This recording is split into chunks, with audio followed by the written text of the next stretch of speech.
नमस्कार दोस्तों, मेरा नाम है शेखर और स्वागत है आप सभी का हमारे यूट्यूब चैनल शिखर स्टडी पॉइंट पर।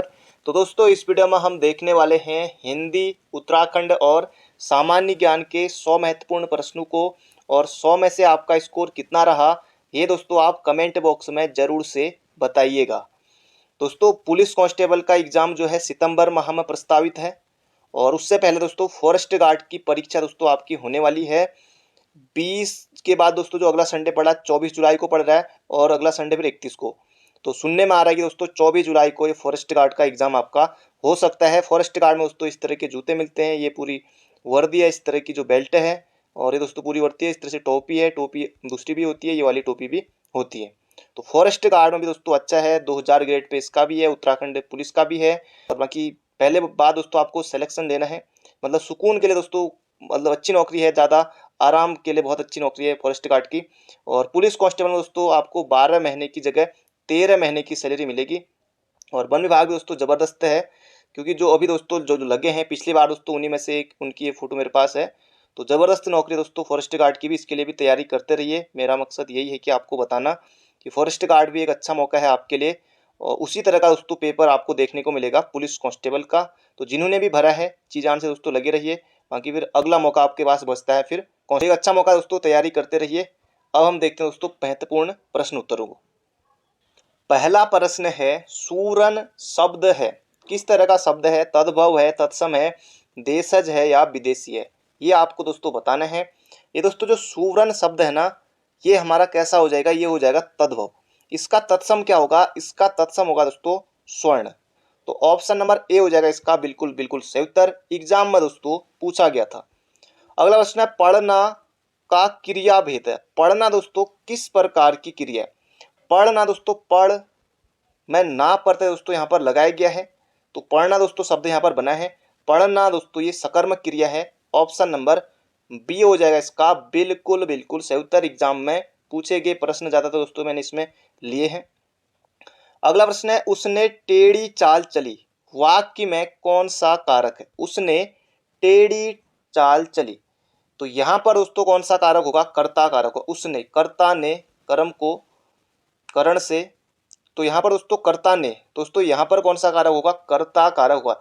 जब अकर्मक क्रिया सकर्मक बन जाए तब वहां पर दोस्तों ने का प्रयोग होता है, तो यहाँ पर दोस्तों कर्ता कारक होगा। उसने टेढ़ी चाल चली, ऑप्शन नंबर डी। अगला प्रश्न है, विशेषण की विशेषता बताने वाला शब्द क्या कहलाता है? जबरदस्त प्रश्न है। प्रविशेषण, विधेय विशेषण, क्रिया विशेषण या उद्देश्य विशेषण? दोस्तों इसका सही उत्तर हो जाएगा विशेषण की विशेषता बताने वाला शब्द ये कहलाता है विशेषण, सॉरी प्रविशेषण। विशेषण की विशेषता बताने वाला प्रविशेषण और संज्ञा या सर्वनाम की विशेषता बताने वाला विशेषण। अगला प्रश्न है, वह आप ही चला गया, वाक्य में रेखांकित शब्द सर्वनाम के किस भेद का उदाहरण है? ये दोस्तों आप यहाँ पर रेखांकित इसको किया हुआ है। ये आप दोस्तों किसका हो जाएगा? ये हो जाएगा निजवाचक, यानी कि स्वयं के लिए है, तो आप दोस्तों हो जाएगा यहाँ पर निजवाचक। जैसे कहेंगे कि आप भला तो जग भला, तो इसमें दोस्तों कौन सा सर्वनाम है? तो इसमें भी निजवाचक है। मैं अपने आप अपने वस्त्र साफ कर लेता हूँ, ये भी दोस्तों कौन सा? निजवाचक, क्योंकि आप आ गया दोस्तों, हो जाएगा निजवाचक, यानी कि स्वयं के लिए, खुद के लिए। ये हो जाएगा ऑप्शन नंबर बी। अगला प्रश्न है, चिड़िया शब्द का प्रयोग बहुवचन में क्या होता है? उड़ती चिड़िया के पर गिनना। बताओ यहाँ पर दोस्तों, जल्दी से आपको बताना है। चिड़िया शब्द का प्रयोग बहुवचन में क्या होता है? चिड़ियों नहीं, चिड़िये ये तो नहीं, चिड़ियों ये भी नहीं। चिड़िया का दोस्तों हो जाएगा, चिड़िया का हो जाएगा चिड़िया। ऑप्शन नंबर ए वाला हो जाएगा इसका बिल्कुल बिल्कुल सही उत्तर। तो बढ़ते हैं दोस्तों अगले प्रश्न की तरफ। अगला प्रश्न है, वह महिला बहुत विद्वान है, वाक्य में किस प्रकार की अशुद्धि है? वह महिला बहुत विद्वान दोस्तों पुरुषों के लिए होता है ना, विद्वान दोस्तों ये होता है पुरुषों के लिए, तो लिंग संबंधी अशुद्धि है। वह महिला बहुत विदुषी है, तो महिलाओं के लिए क्या होता है? तो विदुषी होता है। तो यहाँ पर ये विद्वान गलत आ गया, तो लिंग संबंधी दोस्तों इसमें अशुद्धि है, महिलाओं के लिए होता है विदुषी। अगला है, निम्नलिखित में से कौन सी स्पर्श, कौन सी व्यंजन ध्वनियां स्पर्शी स्पर्श संघर्षी कहलाती हैं? कौन सी व्यंजन ध्वनियां स्पर्श संघर्षी कहलाती हैं? तो ये कहलाती है दोस्तों चौ, छ, जौ, झो। ऑप्शन नंबर ए हो जाएगा इसका सही उत्तर। क वर्ग दोस्तों ये कंठी में आएगा, प वर्ग दोस्तों ये ओष्ठी में आएगा, ट वर्ग दोस्तों ये मूर्धन में आएगा। तो इसका सही उत्तर हो जाएगा स्पर्श संघर्षी चौ, छ, जो और झो। इसका सही उत्तर हो जाएगा ऑप्शन नंबर ए। बिल्कुल दोस्तों याद रखिएगा। बढ़ते हैं अगले प्रश्न की तरफ। अगला प्रश्न है, निम्नलिखित ध्वनियों में से कौन सी दंतोष्ठी है? वो, फ, थ या मो। जबरदस्त प्रश्न है दोस्तों, ये हो जाएगा वो दंतोष्ठी ध्वनि है। बिल्कुल बिल्कुल याद रखिएगा, एग्जाम में आपको फिर से प्रश्न देखने को मिल सकता है। अगला है, हिंदी किस परिवार की भाषा है? बिल्कुल आसान है दोस्तों, सभी को 1 नंबर मिलेगा। तो भारोपीय परिवार की भाषा है हिंदी, आप सभी को पता है। हिंदी की दोस्तों जो लिपि है वो है देवनागरी लिपि, और भारोपीय परिवार की दोस्तों भाषा है हिंदी, ये आपको बिल्कुल याद रखना। और सबसे बड़ा भाषा परिवार वो भी दोस्तों कौन सा है? भारोपीय है। अगला प्रश्न है, राजभाषा आयोग के प्रथम अध्यक्ष कौन थे?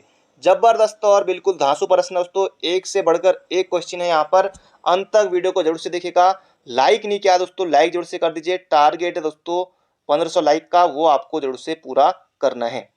तो राजभाषा आयोग के प्रथम अध्यक्ष कौन थे दोस्तों? ये थे बाल गंगाधर खेर, पीजी खेर, ना कि तिलक।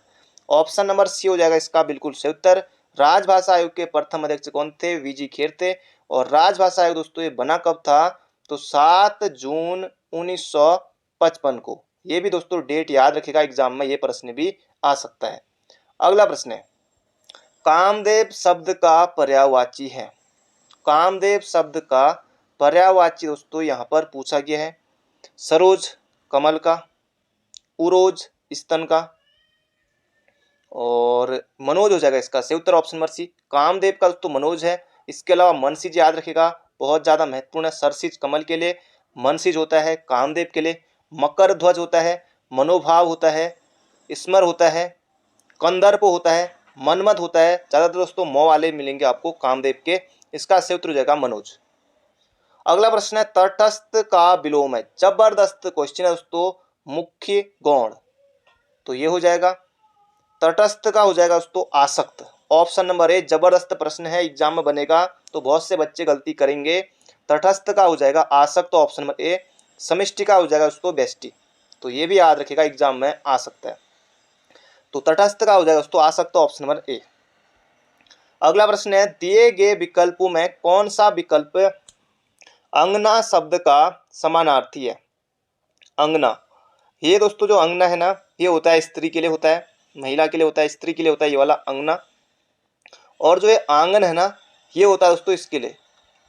इस तरह का जो मैंने लिखा है यहाँ पर, इस वाले अंगना के लिए ये होता है आंगन के लिए ये वाला अंगना। और जो ये वाला अंगना है, ऑप्शन जो यहाँ पर प्रश्न पूछा है, ये होता है स्त्री के लिए।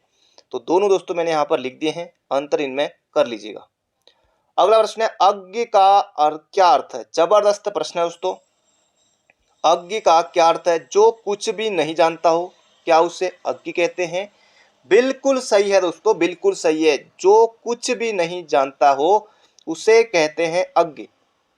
जो सब कुछ जानता हो उसे क्या कहेंगे? फिर उसे कहेंगे सर्वज्ञ। ये भी याद रखिए। जो बहुत थोड़ा जानता हो उसे क्या कहेंगे? मतलब कम जानने वाला, अल्पज्ञ कहेंगे उसे। तो याद रखिएगा दोस्तों, इसका सही उत्तर हो जाएगा अज्ञ का क्या अर्थ है? जो कुछ भी नहीं जानता उसे कहते हैं अज्ञ। अगला प्रश्न है, काठ होना मुहावरे का अर्थ है। जबरदस्त प्रश्न है दोस्तों। ऑप्शन देखिए, मूर्ख होना, सचेत होना, स्तब्ध होना या निश्चेष्ट होना। तो काठ होना दोस्तों इस मुहावरे का अर्थ हो जाएगा यहाँ पर हमारा चेतना रहित होना या फिर स्तब्ध होना। ऑप्शन नंबर ए हो जाएगा इसका बिल्कुल बिल्कुल बिल्कुल सही उत्तर। अगला प्रश्न है, किस शब्द में उत उपसर्ग का प्रयोग नहीं किया गया? उत्कर्ष, बिल्कुल सही है, उत है। उत्तम में उत है, उद्गम में उत है। यहाँ पर आपको उद लग रहा होगा, नहीं, उद्गम में दोस्तों उत है, उत। अत्यधिक में दोस्तों नहीं होगा, ऑप्शन नंबर सी। अत्यधिक में दोस्तों अति, अति होगा इसमें। ऑप्शन नंबर सी होगा इसका बिल्कुल बिल्कुल सही उत्तर। अगला प्रश्न है यहाँ पर हमारा, आचार्यों ने कहा है कि अहिंसा ही परम धर्म है। संरचना के आधार पर वाक्य के भेद बताइए। संरचना के आधार पर दोस्तों वाक्य के कितने भेद होते हैं? पहली बात इसे याद रखिए, तो 3 भेद होते हैं, सरल वाक्य, संयुक्त वाक्य और मिश्र वाक्य। तो आचार्यों ने कहा है कि अहिंसा ही परम धर्म है। तो ये जो किया आ गया ना, ये हो जाएगा यहाँ पर हमारा मिश्र वाक्य, ऑप्शन नंबर डी। अगला प्रश्न है, दिए गए विकल्पों में से अशुद्ध वाक्य का चयन कीजिए। यहाँ पर दोस्तों हमें अशुद्ध वाक्य बताना है। जबरदस्त क्वेश्चन है, इतना आसान दोस्तों नहीं है। मैं शनिवार को गांव जाऊंगा, ठीक हो गया, अभी तक दोस्तों देखने में सही लग रहा है। इस यंत्र का आविष्कार अमेरिका, अमेरिका दोस्तों, ये अमेरिका दोस्तों एक अल्मोड़ा में भी एक अमेरिका, मतलब अमर का के नाम पर अमेरिका रख दिया गांव का नाम। ये अमेरिका दोस्तों आपको थोड़ा अशुद्ध लग सकता है देखने में, पर आविष्कार बिल्कुल शुद्ध है। अमेरिका दोस्तों इसे मान सकते हैं थोड़ी देर के लिए, क्योंकि थोड़ा हो सकता है कि अमेरिका में हुआ था, चलो देख लिया। गोलियों की बौछार हो रही है, अब दोस्तों कहीं पर रुकता है, गोलियों की बाढ़ आ गई। अब दोस्तों गोलियों की बाढ़ नहीं आती, गोलियों की बौछार होती है, ये भी दोस्तों सही है। पुस्तक छापने की व्यवस्था का प्रबंध करें, अब दोस्तों ये भी आपको सही लग रहा होगा कि देखने में तो सही है। पुस्तक छापने का प्रबंध करें, ये व्यवस्था दोस्तों, ये व्यवस्था या प्रबंध करें, डबल डबल दोस्तों हो गया। ऐसे में दोस्तों ऑप्शन नंबर डी हो जाएगा इसका सही उत्तर, क्योंकि व्यवस्था भी है प्रबंध भी है, तो दो चीज हम नहीं करेंगे। इसको दोस्तों अमेरिका आप कर लीजिएगा, ये भी सही है, एग्जाम में ये भी आया हुआ था। इसका सही उत्तर हो जाएगा ऑप्शन नंबर डी। अगला है निम्नलिखित में से अशुद्ध शब्द छांटिए। धोखा देना, बिल्कुल दोस्तों धोखा, ये हो जाएगा धोखा, बिल्कुल सही है धोखा। श्रेष्ठ, अति श्रेष्ठ, श्रेष्ठ दोस्तों श्रेष्ठ बिल्कुल सही है। क्षत्रिय दोस्तों इस तरह का ही है, क्षत्रिय इस तरह, इसी तरह से लिखते हैं क्षत्रिय। आविष्कार दोस्तों, ये देखिए आविष्कार नहीं होता है, ये होता है आविष्कार, ये देखिए ये होता है आविष्कार, न कि आविष्कार। तो ऑप्शन नंबर दोस्तों डी हो जाएगा इसका सही उत्तर, यहाँ पर होगा आविष्कार। तो इसी तरह से दोस्तों आपको एग्जाम में फूक फूक कर प्रश्नों को बिल्कुल सही ऑप्शन भरना है, गलती आपको जल्दीबाजी में गलत ऑप्शन नहीं भरना है। अगला प्रश्न है, किस पवार शासक के शासनकाल में राजदूत भेजने की प्रथा प्रारंभ हुई? ये हुई थी दोस्तों बलभद्र शाह बल्लू के काल में, बिल्कुल आपको याद रखना है। बलभद्र शाह दोस्तों पहले शासक जिन्होंने अपने नाम के आगे शाह की उपाधि लगाई, ये भी आपको याद रखना है। ग्वालदम का युद्ध दोस्तों बलभद्र शाह और रुद्रचंद के बीच हुआ था 1581 में, तो इसका सही उत्तर हो जाएगा ऑप्शन नंबर ए। अगला प्रश्न है, बाकी दोस्तों अजय पाल, प्रदीप शाह, सहजपाल अगले वीडियो में देखते रहेंगे। उत्तराखंड में गोरखों का प्रथम सूबेदार या सूबा कौन था? जबरदस्त प्रश्न है दोस्तों।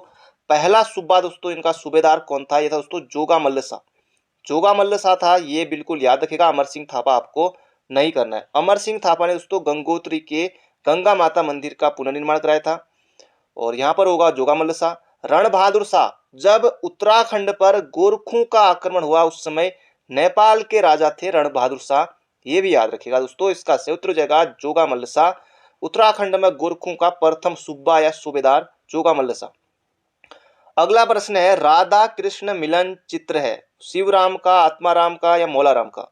दोस्तों जो राधा कृष्ण मिलन चित्र है ना, ये दोस्तों दुनिया में प्रसिद्ध है, और ये है मौलाराम अंकल का, बिल्कुल बिल्कुल याद रखिएगा मौलाराम का है। ऑप्शन नंबर सी हो जाएगा इसका बिल्कुल बिल्कुल सही उत्तर। इसके अलावा दोस्तों मयंक मुखी चित्र, विप्रलंभ नायिका, चंद्रमुखी दंपत्ति चित्र में बनाया था प्रद्युम्न शाह व उनकी श्रीमती, यानी कि प्रद्युम्न शाह उनकी रानी का चित्र कह सकते हैं।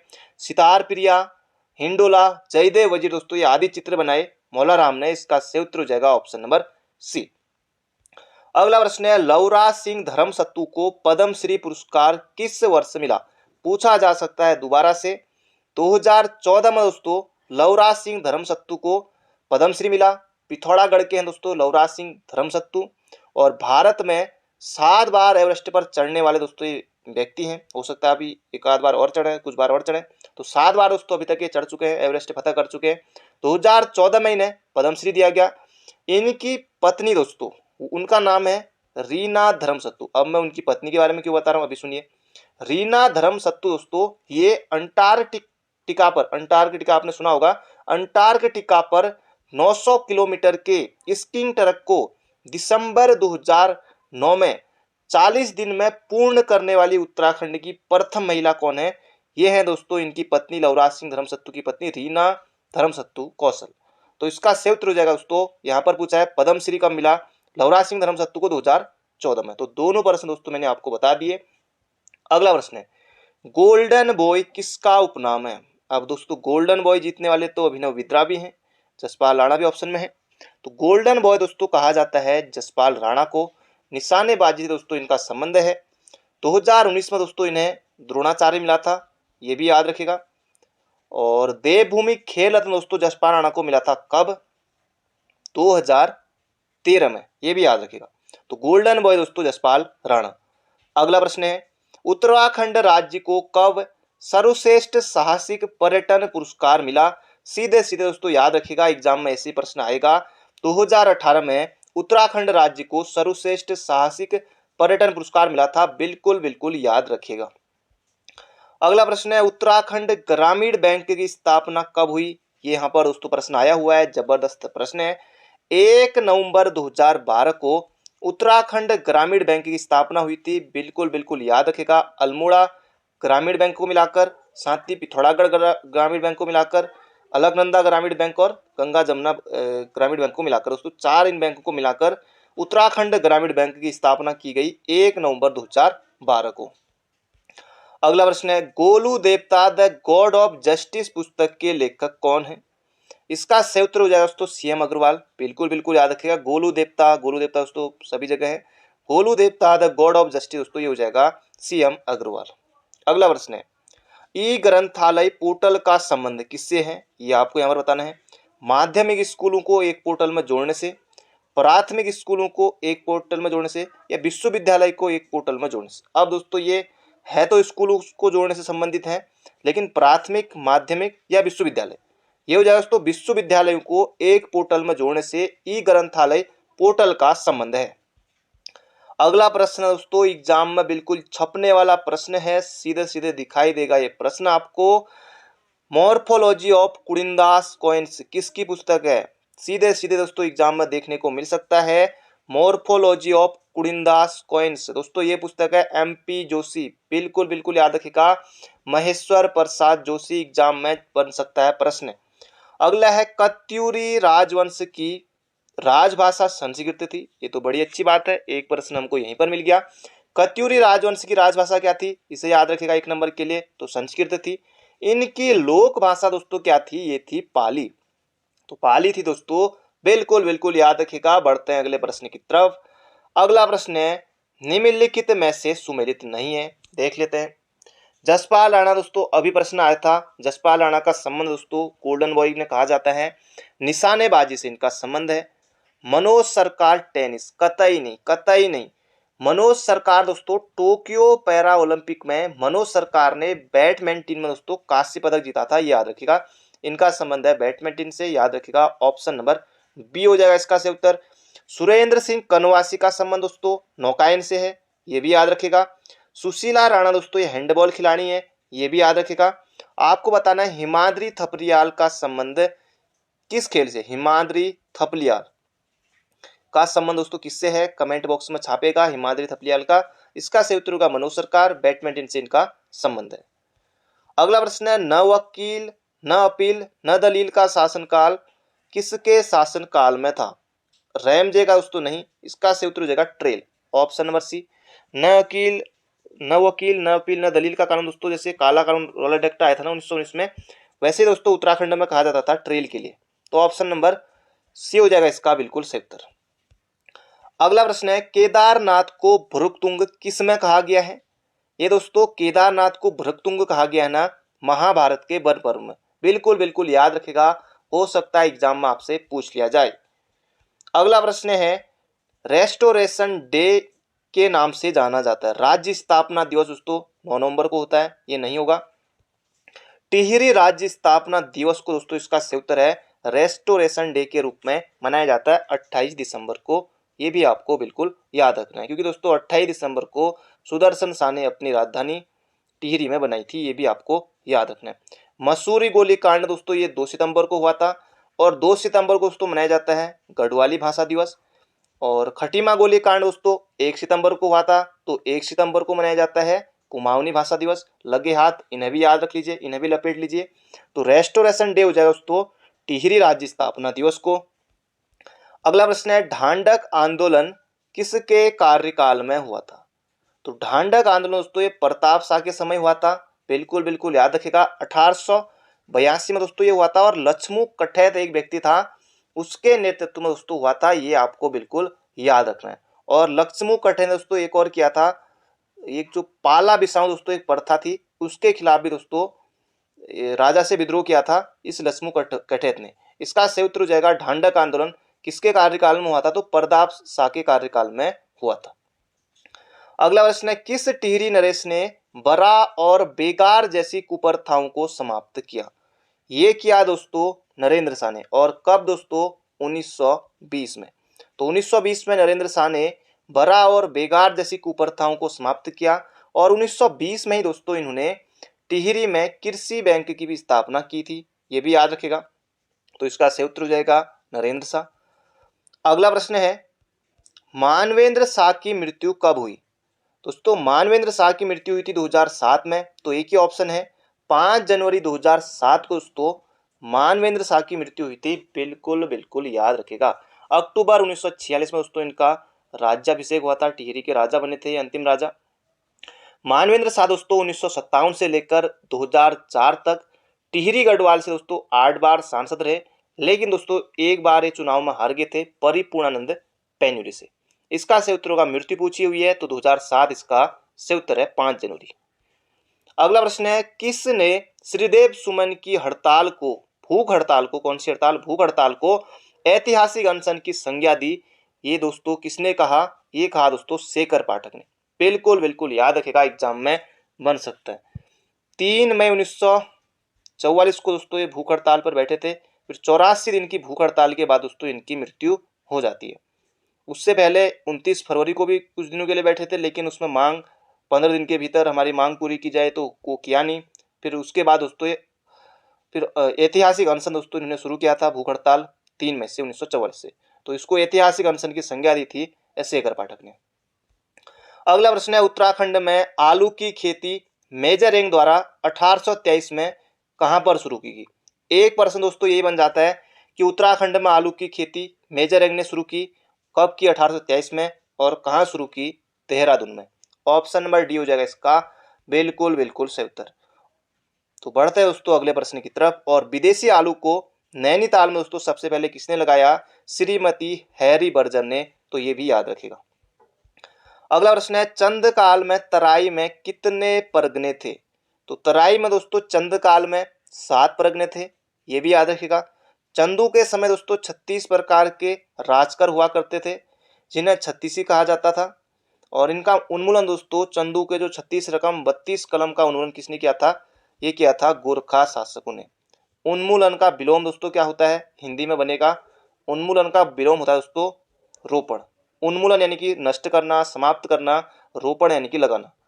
तो चंद काल में तराई में कितने मतलब कि तराई में कितने परगने थे? तो 7 थे। Option number C. अगला है, अल्मोड़ा में कांग्रेस की स्थापना कब हुई? तो अल्मोड़ा में दोस्तों कांग्रेस की स्थापना 1912 में हुई थी। अल्मोड़ा कांग्रेस कहिए या कुमाऊं कांग्रेस कहिए, तो 1912 में दोस्तों स्थापना हुई थी। बिल्कुल बिल्कुल बिल्कुल याद रखिएगा।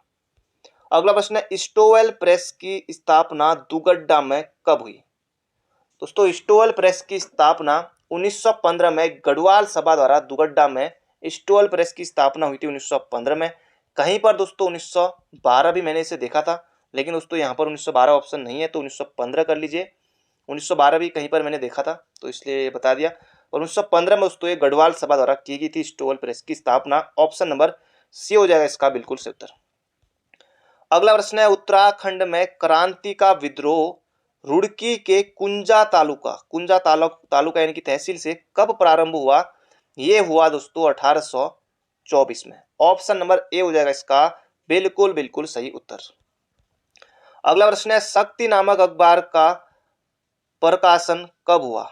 तो शक्ति नामक अखबार दोस्तों कब प्रकाशित हुआ? ये हुआ था दोस्तों 1918 में, 15 अक्टूबर 1918 दोस्तों।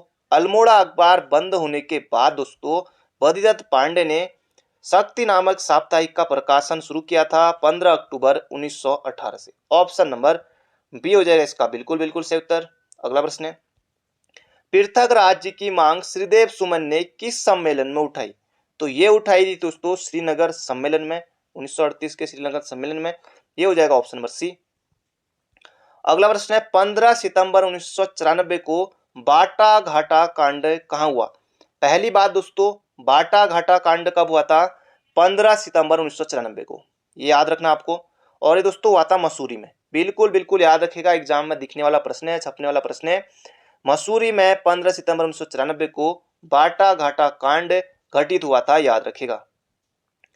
अगला प्रश्न है, किस वर्ष कुमाऊं कमिश्नर को ही टिहरी रियासत का राजनीतिक प्रतिनिधित्व सौंप दिया गया था? जबरदस्त प्रश्न दोस्तों, एग्जाम में प्रश्न बन सकता है। अगर आपने सोचा 1839 तो दोस्तों आप बिल्कुल गलत है, नहीं 1854, ये दोस्तों 1842 में। बिल्कुल बिल्कुल याद रखेगा, कुमाऊं कमिश्नर को ही टिहरी रियासत का राजनीतिक प्रतिनिधित्व 1842 में सौंपा गया। टिहरी रियासत के लोगों को विद्युत से परिचित कराया। दोस्तों बिजली की व्यवस्था टिहरी रियासत में किसने की? बिजली की सुविधा टिहरी रियासत में किसने दी दोस्तों? ये दी थी महाराजा कीर्ति शाह ने। टिहरी में नगर पालिका कीर्ति शाह के समय, टिहरी में हिबेट संस्कृत पाठशाला कीर्ति शाह के समय, ये भी याद रखेगा। आपको बताना है टिहरी में पुलिस विभाग की स्थापना किसके समय हुई थी? कमेंट बॉक्स में छापिएगा। गोरखा काल में स्थापित न्याय की दिव्य व्यवस्था का अंत किया। जबरदस्त प्रश्न दोस्तों, इनमें दोस्तों सच व झूठ का पता लगाने के लिए दिव्य नामक अग्नि परीक्षा दोस्तों कराई जाती थी। गोला द्वीप, कढ़ाई द्वीप, तराजू द्वीप आदि ये थे। दोस्तों जो दिव्य नामक न्याय की दोस्तों व्यवस्था थी, इसका अंत क्या था? टॉम लूसी गठन में। ऑप्शन नंबर सी हो जाएगा इसका बिल्कुल बिल्कुल सही उत्तर। अगला प्रश्न है, किस वर्ष अंग्रेजों ने श्रीनगर में स्कूल आरंभ किया? तो अंग्रेजों ने श्रीनगर गढ़वाल में स्कूल दोस्तों कब खोला? ये खोला 1840 में। ऑप्शन नंबर सी हो जाएगा इसका बिल्कुल बिल्कुल सही उत्तर, एग्जाम में बन सकता है। अगला प्रश्न है, राज्य के प्रथम लोकायुक्त कौन थे? ये थे दोस्तों सैयद हैदर रजा। 2002 से लेकर दोस्तों 2008 तक थे, ये भी आपको याद रखना है। अशोक अभ्यंकर थे दोस्तों उत्तराखंड के प्रथम मुख्य न्यायाधीश थे, ये भी आपको बिल्कुल याद रखना है। अभी दोस्तों हैं विपिन सांघी। RS टोले दोस्तों उत्तराखंड के पहले कौन थे दोस्तों? ये आप कमेंट बॉक्स में बताइएगा, ये आपको बताना है कमेंट बॉक्स में। RS टोलिया पहले उत्तराखंड राज्य में क्या थे करके। केंद्रीय भवन अनुसंधान संस्थान कहाँ स्थित है? सेंट्रल बिल्डिंग रिसर्च इंस्टीट्यूट दोस्तों ये रुड़की में है। 1947 में स्थापना हुई थी, तो याद रखिएगा। अगला प्रश्न है, श्री गुरु रामराय एजुकेशन मिशन की स्थापना श्री महंत इंद्रेश चरण दास द्वारा देहरादून में कब की गई? तो ये श्री महंत इंद्रेश चरण दास का नाम भी आपको याद रखना है। इन्होंने श्री गुरु रामराय एजुकेशन मिशन की स्थापना की थी देहरादून में दोस्तों कब? 1950 में। सीधे सीधे याद रखेगा। 1960 ऑप्शन में है, इसे देखकर याद आता है हमें पंतनगर कृषि विश्वविद्यालय की स्थापना हुई थी। 1973 में कुमाऊं विश्वविद्यालय और गढ़वाल विश्वविद्यालय इसकी स्थापना हुई थी। तो इसका सही उत्तर दोस्तों हमारा ऑप्शन नंबर ए 1950 में। अगला प्रश्न है, उत्तराखंड की कौन सी जनजाति स्वयं को सिसोदिया का वंशज मानती है? दोस्तों ये मानती है थारू। थारू हो जाएगा इसका बिल्कुल बिल्कुल सही उत्तर। सिसोदिया का वंशज दोस्तों कौन सी जाति मानती है? तो ये मानती है थारू। अगला प्रश्न है, उत्तराखंड की मांग सर्वप्रथम की थी? तो मानवेंद्र शाह, गोविंद बल्लभ पंत, कामरेड पीसी जोशी या ND तिवारी। अगर दोस्तों गोविंद बल्लभ पंत जी अगर पहले ही चाहते दोस्तों कब का बन जाता? नेहरू जी के समय। तो उत्तराखंड राज्य की दोस्तों सर्वप्रथम मांग दोस्तों एग्जाम में पूछा हुआ था कामरेड पीसी जोशी, पूरन चंद्र जोशी ने 1952 में। ये भी याद रखेगा। 1957 में मानवेंद्र शाह ने की थी। ये हो जाएगा हमारा ऑप्शन नंबर सी। अगला प्रश्न है, किस जनजाति में महिलाओं को बैयर कहा जाता है? ये कहा जाता है बुक्सा में। बुक्सा जनजाति दोस्तों ये भी उधम सिंह नगर में रहती है। ये हो जाएगा ऑप्शन नंबर ए। अगला प्रश्न है, इन निम्नलिखित में से कौन सुमेलित नहीं है? हरिपुरा बांध उधम सिंह नगर के गदरपुर में है, बिल्कुल सही है। तुमड़िया डैम दोस्तों काशीपुर में है। एक एग्जाम में यही आया था कि तुमड़िया डैम कहाँ स्थित है करके, दोस्तों काशीपुर में है, ये भी याद रखेगा। बुद्धा टेम्पल दोस्तों ये देहरादून में है। ये दोस्तों 28 अक्टूबर 2002 बिल्कुल सही है, तब दोस्तों ये खुला गया था। इंदिरा गांधी राष्ट्रीय वन अकादमी दोस्तों ये हल्द्वानी में नहीं है, यह है दोस्तों देहरादून में। इंदिरा गांधी राष्ट्रीय वन अकादमी देहरादून में है। 1987 में इसकी स्थापना हुई थी। अगला प्रश्न है, गढ़वाल भ्रात मंडल की पहली बैठक 1908 में कहाँ हुई? गढ़वाल भ्रात मंडल के बारे में दोस्तों कुछ चीजें मैं आपको बता देता हूँ। पहली बात, गढ़वाल भ्रात मंडल की स्थापना कब हुई थी? तो 1907 में हुई थी। कहाँ हुई थी दोस्तों लिख लीजिए, लखनऊ में हुई थी। संस्थापक कौन थे? ये भी लिख लीजिए, मथुरा प्रसाद नैथानी थे, ये भी याद रख लीजिए। अब यहाँ पर आते हैं प्रश्न की तरफ कि गढ़वाल भ्रात मंडल की पहली बैठक, या पहली बैठक आएगा या फिर आएगा प्रथम अधिवेशन, पहला अधिवेशन, बात एक ही है। ये 1908 में हुआ था और कहाँ, कोटद्वार में। तो लगे हाथ, ये सब याद रख लीजिए। पढ़ते हैं अगले प्रश्न की तरफ। अगला प्रश्न है उत्तराखंड में व्यक्तिगत सत्याग्रह की पहली बैठक कहाँ हुई। जबरदस्त प्रश्न है दोस्तों, ये हुई थी डाडा मंडी पौड़ी गढ़वाल में। ऑप्शन नंबर ए हो जाएगा इसका बिल्कुल बिल्कुल सही उत्तर। अगला प्रश्न है निम्नलिखित में से किस व्यक्ति को आजाद हिंद फौज में वीरता के लिए सरदार ये जंग वीरता पुरस्कार मिला। कर्नल पीसी रतूड़ी को। बिल्कुल बिल्कुल दोस्तों याद रखिएगा, एग्जाम में छपने वाला प्रश्न है। आगे बढ़ते दोस्तों, उत्तराखंड के प्रश्न हमारे 40 हमने देख लिए हैं। अब यहाँ से आएंगे जीके के प्रश्न। अभी तक दोस्तों लाइक नहीं किया है तो लाइक जल्दी से कर दीजिए और अंत तक जरूर से देखिएगा। बिना बेगार के किसने सुदर्शन झील का निर्माण कराया। सुदर्शन झील का जीर्णोद्धार कराया था, जीर्णोद्धार दोस्तों ये कराया था रुद्रदामन प्रथम ने। और रुद्रदामन प्रथम का दोस्तों ये मिलता है जूनागढ़ अभिलेख। तो ये दोस्तों सुदर्शन झील का निर्माण दोस्तों कराया था बिना बेगार के रुद्रदामन प्रथम ने गुजरात में। अगला प्रश्न है राज्यों में मुख्यमंत्री सहित मंत्रिपरिषद में मंत्रियों की न्यूनतम संख्या क्या हो सकती है। दोस्तों ये 12 हो सकती है, 12 से कम दोस्तों नहीं होना चाहिए। दोस्तों ये बहुत बार एग्जाम में आ चुका है, फिर से आ सकता है, तो याद रखिएगा 12 होते हैं। अगला प्रश्न है दो अक्षांश रेखाओं के बीच की दूरी लगभग होती है। जबरदस्त प्रश्न दोस्तों, ये होती है 111 किलोमीटर। 111 किलोमीटर होती है, याद रखिएगा। अगला प्रश्न है जापान की राजधानी टोक्यो है। अच्छी बात है, एक प्रश्न ये याद हो गया। जापान की राजधानी टोक्यो निम्नलिखित में से किस द्वीप पर स्थित है। क्यूशू, होकाइडो, शिकोगु या होन्शु। ये दोस्तों सभी द्वीप जापान में ही है। और ये दोस्तों जो जापान की राजधानी टोक्यो है ना, ये होन्शु द्वीप पर दोस्तों स्थित है, याद रखेगा, एग्जाम में आ सकता है। वोल्गा नदी कहाँ गिरती है। जबरदस्त प्रश्न दोस्तों, वोल्गा नदी कहाँ गिरती है। ये गिरती है दोस्तों कैस्पियन सागर में। ऑप्शन नंबर बी हो जाएगा इसका बिल्कुल सही उत्तर। वोल्गा नदी दोस्तों ये गिरती है कैस्पियन सागर में। बिल्कुल बिल्कुल याद रखिएगा, एग्जाम में आ सकता है प्रश्न।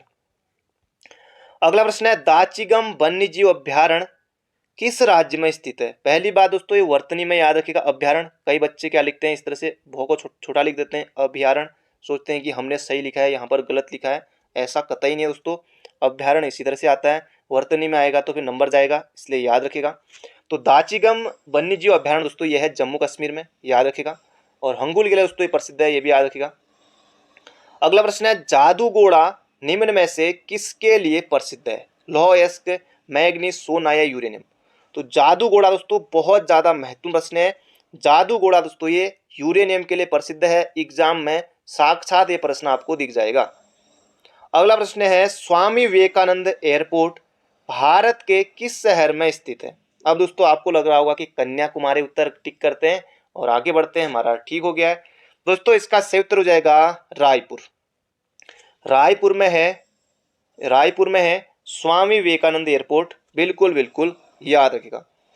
ये दोस्तों उक्ति आपने बहुत पढ़ी होगी, कर्मंडे वाधिकारस्तु मा फलेषु कदाचन।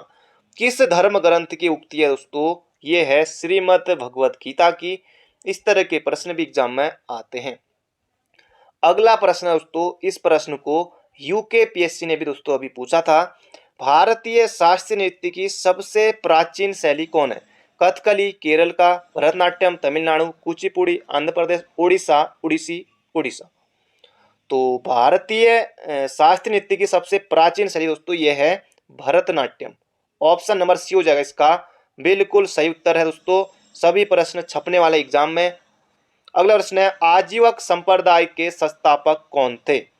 जबरदस्त प्रश्न दोस्तों, आजीवक संप्रदाय के संस्थापक कौन थे। ये थे दोस्तों मखमली गोसाल। ऑप्शन नंबर सी हो जाएगा इसका बिल्कुल सही उत्तर, सीधे सीधे एग्जाम में आएगा। न्याय दर्शन का लेखक कौन था। न्याय दर्शन का लेखक था दोस्तों कौन, अक्षपद गौतम। योग दर्शन के प्रतिपादक कौन थे, बाबा रामदेव। आपको नहीं करना है। योग दर्शन के प्रतिपादक थे दोस्तों कौन, महर्षि पतंजलि। ये भी याद रखिएगा। इसका सही उत्तर दोस्तों हो जाएगा न्याय दर्शन गौतम, अक्षपद गौतम। अगला प्रश्न दोस्तों कंप्यूटर से है। और इस तरह के प्रश्न दोस्तों एग्जाम में जरूर आते हैं। PROM का पूर्ण रूप क्या है? Program read output memory. अब दोस्तों पढ़ा नहीं है तो इसमें से कोई भी आपको सही लग सकता है। देखिए ऑप्शन भी ऐसे ही है ना, जबरदस्त है, बच्चा गलती कर सकता है। तो प्रोम का दोस्तों यहाँ पर फुल फॉर्म है programmable read only memory. Option number C हो जाएगा इसका सही उत्तर, याद रख लीजिएगा, एग्जाम में बन सकता है। अगला प्रश्न है, इनमें से कौन सा वस्तुनिष्ठ प्रकार की परीक्षा? दोस्तों जो वस्तुनिष्ठ, ये भी हम वस्तुनिष्ठ प्रश्नों को यहाँ पर देख रहे हैं ना, MCQ टाइप। वस्तुनिष्ठ प्रकार की परीक्षा में उत्तर पत्रक, दोस्तों जो आपकी OMR सीट होती है ना, OMR सीट, मतलब ये उत्तर तो मैंने आपको यहीं पर बता दिया। परीक्षा में उत्तर पत्रक की जांच के लिए प्रयुक्त किया जाता है दोस्तों, ये किया जाता है OMR seat, optical mark reader. MICR बहुत ज़्यादा महत्वपूर्ण है, ये दोस्तों बैंक में यूज होती है। और एक कमेंट बॉक्स में दोस्तों इसकी फुल फॉर्म आपको जरूर से लिखनी है। मैं सभी के कमेंट देखता हूं, तो कमेंट बॉक्स में दोस्तों जरूर से लिखिएगा MICR की फुल फॉर्म, और आपको भी याद हो जाएगा, एक बार कमेंट बॉक्स में जरूर से छाप दीजिएगा। अगला प्रश्न है, फुटबॉल में ब्लैक पर्ल के उपनाम से किसे जाना जाता है? ये जाना दोस्तों एडी नासिमेंटो। बिल्कुल याद रखिएगा, एग्जाम में आएगा। अगला प्रश्न है, अब दोस्तों आपको कुछ प्रश्न टफ लग रहे होंगे, अब कुछ प्रश्न आसान भी आएंगे। भारत का राष्ट्रीय आदर्श वाक्य क्या है? आप सभी को पता है दोस्तों, ये है सत्यमेव जयते। इसमें भी कुछ बच्चे गलती कर जाएंगे, जय हिंद वंदे मातरम ऐसा कर देंगे। तो भारत का राष्ट्रीय आदर्श वाक्य दोस्तों ये है सत्यमेव जयते। और कहां से लिया गया दोस्तों? ये मुंडकोपनिषद से लिया गया है। निम्नलिखित में से भारत रत्न पाने वाले कौन है? अटल बिहारी वाजपेयी दोस्तों भारत रत्न का मिला 2015 में, सचिन तेंदुलकर को 2014 में, लता मंगेशकर को भारत रत्न कब मिला? ये दोस्तों अभी हाल ही में किसी एग्जाम में UKPSC ने पूछा हुआ था।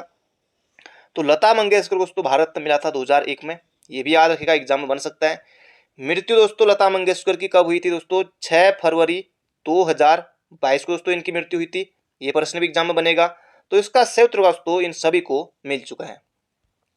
अगला प्रश्न है, भारतीय संविधान का कौन सा अनुच्छेद अखिल भारतीय सेवा की स्थापना का प्रावधान करता है? सीधे एग्जाम में बनेगा, अनुच्छेद 312 अखिल भारतीय सेवाओं की स्थापना का प्रावधान करता है। भारतीय संविधान का कौन सा अनुच्छेद राष्ट्रपति को उच्चतम न्यायालय से परामर्श करने की शक्ति प्रदान करता है? दोस्तों ये है अनुच्छेद 143। बिल्कुल याद रखिएगा। सर्वोच्च न्यायालय का अभिलेख न्यायालय होना 129 में बताया गया है। अनुच्छेद 32 दोस्तों ये बहुत ज्यादा महत्वपूर्ण है। अनुच्छेद 32 को भीमराव अंबेडकर ने संविधान की आत्मा एवं हृदय का है। 5 प्रकार की दोस्तों रीट सर्वोच्च न्यायालय अनुच्छेद 32 के तहत जारी करता है। इसका सही उत्तर हो जाएगा, राष्ट्रपति को उच्चतम न्यायालय से परामर्श लेने की शक्ति अनुच्छेद 143 में है। अगला प्रश्न है, केंद्र राज्य संबंधों पर विचार करने के लिए सरकारीय आयोग का गठन कब हुआ? दोस्तों सरकारीय आयोग का संबंध किससे है? तो केंद्र राज्य संबंधों से। एक प्रश्न आपको याद रखना है। तो सरकारीय आयोग का गठन कब हुआ दोस्तों? ये हुआ था 1983 में। इसे भी आपको बिल्कुल याद रखना है। अगला प्रश्न है, शिक्षा को किस संविधान संशोधन द्वारा राज्य सूची से हटाकर समवर्ती सूची में शामिल किया गया? पहली बात दोस्तों ये आपको याद रखना है कि शिक्षा किस सूची का विषय है? तो समवर्ती सूची का विषय है, 1 नंबर के लिए इसे याद रखिए। और किस संविधान संशोधन के द्वारा शिक्षा को राज्य सूची से, पहले शिक्षा राज्य सूची का विषय हुआ करता था, फिर दोस्तों 42वें संविधान संशोधन 1976 के द्वारा इसे समवर्ती सूची में कर दिया गया। बिल्कुल याद रखिए। हिंदू वृद्धि दर किससे संबंधित है? प्रति व्यक्ति आय से, साक्षरता से, जनसंख्या से या राष्ट्रीय आय से? हिंदू वृद्धि दर दोस्तों यह है राष्ट्रीय आय से। बिल्कुल याद रखिएगा, एग्जाम में दिखाई देगा ये प्रश्न। अगला प्रश्न है, भारत में राष्ट्रीय आय की गणना निम्नलिखित में से किसके द्वारा की जाती है? दोस्तों ये की जाती है केंद्रीय सांख्यिकी संगठन CSO के द्वारा। एग्जाम में बिल्कुल ये प्रश्न देखने को मिलेगा। अगला प्रश्न दोस्तों एक से बढ़कर एक प्रश्न है। किसी न किसी एग्जाम में ये प्रश्न पहले पूछे जा चुके हैं। अब किसको महत्वपूर्ण कहूं किसको नहीं, ये सभी प्रश्न दोस्तों बिल्कुल छपने वाले हैं, आपको लग रहा होगा। एगमार्ग एक्ट भारत में कब लागू किया गया? दोस्तों ये किया गया 1937 में। बिल्कुल मौजवानी याद रखिए, एगमार्ग एक्ट कब आया? तो 1937 में। अगला प्रश्न है, राष्ट्रीय कृषि अनुसंधान प्रबंध अकादमी कहाँ अवस्थित है? दोस्तों ये है हैदराबाद में। हैदराबाद में है राष्ट्रीय कृषि अनुसंधान प्रबंध अकादमी, बिल्कुल बिल्कुल याद रख लीजिएगा। अगला प्रश्न है, विश्व का सबसे ऊंचा ज्वालामुखी पर्वत कौन सा है? दोस्तों ये है माउंट कोटोपैक्सी। विश्व का सबसे ऊंचा ज्वालामुखी पर्वत दोस्तों ये है माउंट कोटोपैक्सी। अगला प्रश्न है, वांडीवास के युद्ध, वांडीवास का दोस्तों युद्ध कब हुआ था? तो ये हुआ था 1760 में, ये बिल्कुल याद रखना आपको। और इसका 1760 में अंग्रेजों का नेतृत्व किसने किया था? ये किया था सर आयर कूट ने, ऑप्शन नंबर सी। अगला प्रश्न है, टीपू सुल्तान की मृत्यु 1799 में कहाँ हुई थी? औरंगजेब की मृत्यु 1707 में हुई थी, ये प्रश्न आयोग ने पूछा हुआ है। टीपू सुल्तान की मृत्यु 1799 में दोस्तों ये हुई थी श्रीरंगपट्टनम में, ऑप्शन नंबर सी हो जाएगा इसका बिल्कुल बिल्कुल बिल्कुल सही उत्तर। अगला प्रश्न है, औरंगजेब का नाम लिया, औरंगजेब से प्रश्न हाजिर है यहाँ पर। औरंगजेब ने दक्षिण में जिन दो राज्यों को विजित किया, जिन दो राज्यों को जीता था, वे थे दोस्तों, एक तो था बीजापुर और दूसरा था गोलकुंडा। तो बीजापुर और गोलकुंडा को औरंगजेब ने दोस्तों जीता था, बिल्कुल बिल्कुल याद रखेगा। अगला प्रश्न है, भारतीयों के लिए महान रेशम मार्ग सिल्क रूट को किसने आरंभ कराया? जबरदस्त प्रश्न दोस्तों, अब किसको महत्वपूर्ण कहूं किसको नहीं, सभी के सभी प्रश्न महत्वपूर्ण है, एग्जाम में बिल्कुल छपने वाले प्रश्न है, कोई भी टपक सकता है एग्जाम में। तो कनिष्क दोस्तों इसका सही उत्तर है, बिल्कुल बिल्कुल याद रखिएगा। भारतीयों के लिए महान रेशम मार्ग ये कराया था कनिष्क ने। मंगल पांडे जिसने अकेले 1857 में विद्रोह का सूत्रपात किया था, संबंधित था, दोस्तों ये हो जाएगा 34वीं नेटिव इन्फेंट्री से, ऑप्शन नंबर ए हो जाएगा इसका बिल्कुल बिल्कुल बिल्कुल सही उत्तर। अगला प्रश्न है, किसने मोहम्मद अली जिन्ना को हिंदू मुस्लिम एकता का दूत कहा था? जबरदस्त प्रश्न है। एनी बेसेंट, राजकुमारी अमृत कौर, अरुण आसफ अली, सरोजनी नायडू? तो जल्दी से आपको बताना है। तो सरोजनी नायडू ने दोस्तों कहा था मोहम्मद अली जिन्ना को हिंदू मुस्लिम एकता का दूत। एनी बेसेंट दोस्तों कांग्रेस की प्रथम महिला अध्यक्ष थी, 1917 में बनी थी। प्रथम भारतीय महिला अध्यक्ष कांग्रेस की सरोजनी नायडू 1925 में बनी थी, ये भी आपको याद रखना है। इसका सही उत्तर हो जाएगा सरोजनी नायडू। अगला प्रश्न है, जबरदस्त प्रश्न है, कौन सुमेलित नहीं है? एक ही प्रश्न से 4 प्रश्न आपके बनने वाले हैं। मार्ले मिंटो सुधार सांप्रदायिक प्रतिनिधित्व, मार्ले मिंटो दोस्तों ये कब आया था? 1909 में आया था। भारत शासन अधिनियम 1935, स्वशासन दोस्तों बिल्कुल सही है। कैबिनेट मिशन दोस्तों, संविधान सभा का गठन किया गया, बिल्कुल बिल्कुल बिल्कुल सही है। साइमन कमीशन, भारत का विभाजन कतई नहीं, कतई नहीं। भारत विभाजन दोस्तों ये माउंटबेटन योजना के आधार पर हुआ था, ये आपको याद रखना है। भारत विभाजन ये उसका सही उत्तर होगा ऑप्शन नंबर डी। और भारतीय स्वतंत्रता अधिनियम दोस्तों ये कब आया था? ये आया था 1947, 1947 में। अगला प्रश्न है, लाइक नहीं किया दोस्तों लाइक जरूर से कर दीजिए। अगर आपके कोई दोस्त Uttarakhand police, forest guard exam संबंधित, पटवारी, लेखपाल, दरोगा, अन्य एग्जाम की तैयारी कर रहे हैं तो उन्हें भी इस वीडियो को जरूर से शेयर कीजिएगा कि प्रैक्टिस के लिए दोस्तों जबरदस्त वीडियो हमारे चैनल पर दोस्तों आपको हर रोज मिलती है। देश में राष्ट्रीय सड़क नीति कब बनाई गई? दोस्तों ये कब बनाई गई? जबरदस्त प्रश्न है, 1997 में। देश में राष्ट्रीय नई सड़क नीति 1997, जबरदस्त प्रश्न है, याद रखिएगा। घाटे का वित्तीय व्यवस्था का अर्थव्यवस्था पर क्या प्रभाव पड़ता है? जबरदस्त प्रश्न है। करों में कमी, मजदूरी में बढ़ोतरी, मुद्रा आपूर्ति में कमी या फिर मुद्रा आपूर्ति में बढ़ोतरी? तो घाटे के वित्तीय व्यवस्था का अर्थव्यवस्था पर दोस्तों मुद्रा आपूर्ति में बढ़ोतरी, इसका सही उत्तर होगा ऑप्शन नंबर सी। अगला प्रश्न है, वायुमंडल के ट्रोपोस्फीयर के ऊपर कौन सी परत होती है? तो ट्रोपोस्फीयर के ऊपर दोस्तों होती है स्ट्रेटोस्फीयर, ऑप्शन नंबर ए, बिल्कुल आसान है। कृष्ण राज सागर बांध या कृष्ण सागर जलाशय कहिए या कृष्ण सागर बांध कहिए, किस नदी पर दोस्तों ये बनाया गया है? यह है दोस्तों कावेरी नदी पर, ऑप्शन नंबर डी। अगला प्रश्न है, भारत के निम्नलिखित में से किस राज्य में उसकी कुल आबादी में अनुसूचित जनजातियों यानी कि एसटी की आबादी की प्रतिशत अधिकतम है? किसमें है? नागालैंड, मिजोरम, अरुणाचल या मेघालय। दोस्तों ये है मिजोरम, ऑप्शन नंबर डी। दोस्तों हमारे ये थे आज के महत्वपूर्ण प्रश्न। 100 में से आपका स्कोर कितना रहा कमेंट बॉक्स में जरूर बताएगा। वीडियो को लाइक नहीं किया है तो लाइक करके जरूर जाएगा। बाकी मिलते हैं बहुत जल्दी एक नई वीडियो में। Thank you friend, thank you so much. अपना ध्यान रखिए, स्वस्थ रहिए, मस्त रहिए। मिलते हैं बहुत जल्दी एक नई वीडियो में।